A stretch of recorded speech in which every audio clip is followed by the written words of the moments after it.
the narrative of that Islam's this GOAT and he's better than Khabib is so far off. Now, him going to welterweight and doing something Khabib has never done will get him a little bit out of Khabib's shadow, but still not completely out of his shadow, right? I always go based off strength of schedule. And again, the term world class gets thrown around so frequently these days online that we really don't know what that means. And Islam versus JDM, this can be more clear of a straight boxer, probably the best in the UFC, boxing-wise. JDM probably has the best boxing, pure boxing in the UFC, and he's champion at welterweight because of it. And then Islam has decent striking. Quick saying it's fucking world class. His main thing is his defense. His defense is good. He avoids shots. That's probably where he excels at. But his offense ain't shit as far as compared to JDM. So you have a straight boxer versus a straight grappler. That's what this fight comes down to. So it's who can enforce their will. And when it comes to JDM, I love what his team's done because he had the perfect dress rehearsal against Bilal Muhammad, who's a bigger version of Islam. Not as good as grappler, but better on the feet. And JDM mollywopped him. So I'm not saying he's going to do that to Islam, but it's a perfect dress rehearsal before he fight Islam. And JDM's a big dude. And Islam is the reach difference can be an issue for him, the strength. So this whole fight comes down to JDM's going to get taken down. Guarantee it. He gets taken down. I mean, there could be a fluke where he starches him in like 30 seconds. But in general, if you had to bet on it, which a lot of people are, in general, Islam's going to get takedowns.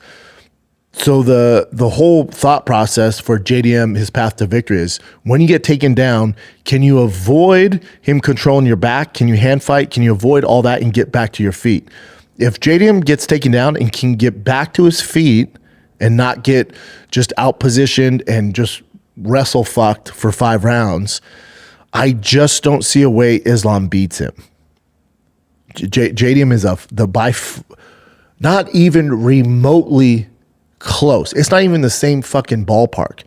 If you look at his schedule, if you look at his wins, he hasn't fought anybody nowhere near as talented as JDM. Not even fucking close. In his own division, his toughest fight was against a true 145er. By far, his toughest fight. Volkanovski, that first fight, gave him every bit he could fucking handle. So I'm curious how he does against a bigger JDM. Now, Islam is a big dude, don't get it twisted, but JDM ain't fighting at 55 anytime soon. JDM cuts to 70, walks around, big boy status. So there's just, and I know the war stories, I know the training room stories. Oh, he tied up Luke Rockhold, and he tied up this. We're talking about practice. When it comes to JDM, it's by far his toughest test. And the odds makers, they go based off hype and who has more exposure, and they want movement. So they're going to make Islam this big favorite, and that's why they do it. But it's to bet on the dog JDM is not crazy in any facet. I just go off strength of schedule, and his strength of schedule is not good, not good at all. I like JDM in that fight. I think he had a proper dress rehearsal against Bilal Muhammad. He also has Craig Jones in his corner, who's pretty fucking good against these guys. So they're going to have something up their sleeves. Again, you're probably listening to this going, yeah, but who has JDM really beat? A split decision win against Kevin Holland, not great. Gilbert Burns, he pieced up. And then Bilal Muhammad. Those are his best wins. Great fight. Great fucking fight. It's just so disrespectful what the odds makers have that line at. I like JDM, but we'll see. We will see. And also for Islam, great fighter, you can, when you go up like Izzy did, like these other guys, you can go up like Alex is going to do. If you go up, no harm, no foul if you lose. It's not even your division. He's a bigger guy, not a big deal. He's still champ. He can go back to 55. There's still a lot. That's kind of my issue with this fight. There's so much waiting for him at 55, and he hasn't really proven himself the way some of the other 55 champions have. You got Sarukian waiting for you, which is tough fucking fight for him. By far, Sorokin's by far his toughest matchup. You got Topuria there. Don't forget. Don't get it twisted. And I also think for the health of the division of 55 and 70, it's best if Islam loses. It gets all fucking complicated if Islam wins at 70. Things get a little weird, you know?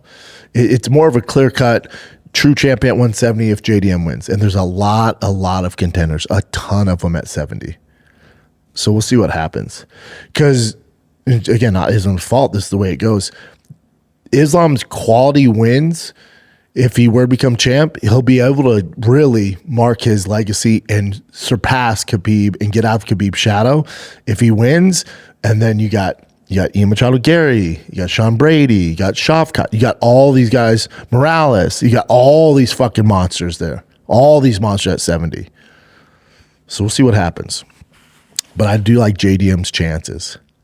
I do like him. What else you got, Chin? All right, let's start with this is what I found about that. It's going back. It's a callback to earlier today. Jason Herzog. This is 3 days ago. So Jason Herzog said, is in mid-transition and seems open to your request. As in, like, trans. Oh. That's all he's saying. BB Harry Mack is in mid-transition, seems open to your request. And then Jason Herzog, but fuck you. No, this guy says Jason Herzog, F you. So the guy goes, well, Harry Mack's in mid-transition and seems open to your request to fuck this dude, Don Machiavellius. Nothing crazy. And then this is LARPing as an MMA ref on Twitter is such a good bit. I can't even be mad. Actually, I can. Save the transphobia loser. Wow, a guy with long hair must be transsexual. Get some new material, you boomer. Yeah, I don't know. Alrighty. Well, since this is officially canceled, Jake Paul versus Gervonta Davis because of all that domestic violence stuff, Nate Diaz said he would step in. He said fight accepted. No one wants to see that.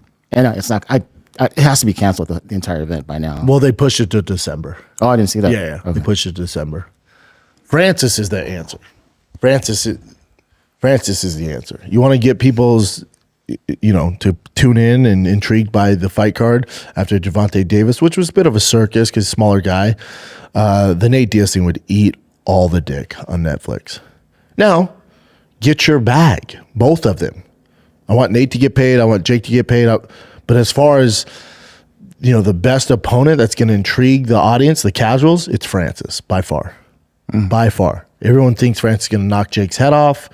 Most people would like to see that. So, but the Nate fight again, no one's trying to see that shit. No one. So you said this guy goes, he says, can't wait for this. But I think he meant can't wait for this. Yeah. Yeah, you can. We've seen it. That'd be funny if he actually meant can wait for this. Yeah, that's funnier if he says can't wait for this. Yeah. But I think he misspelled it, put can't. Yep. But no, and Jake, listen, anything I'm saying, Jake's team, who's very smart, know this. They're like, we can't do Nate on Netflix. There's nothing there. But yeah, get paid, boys. Yeah. If you do it, good for you. You said get paid. Do you believe what Francis is saying then? He's like, it's a disrespectful thing for him to even call me out. But if he makes a ton of money, like, why wouldn't he just Francis will do it. But I think Francis is seeing a different tune now. I think he posts, he's like, I'm telling you, you don't want this. I think Francis is down. Okay.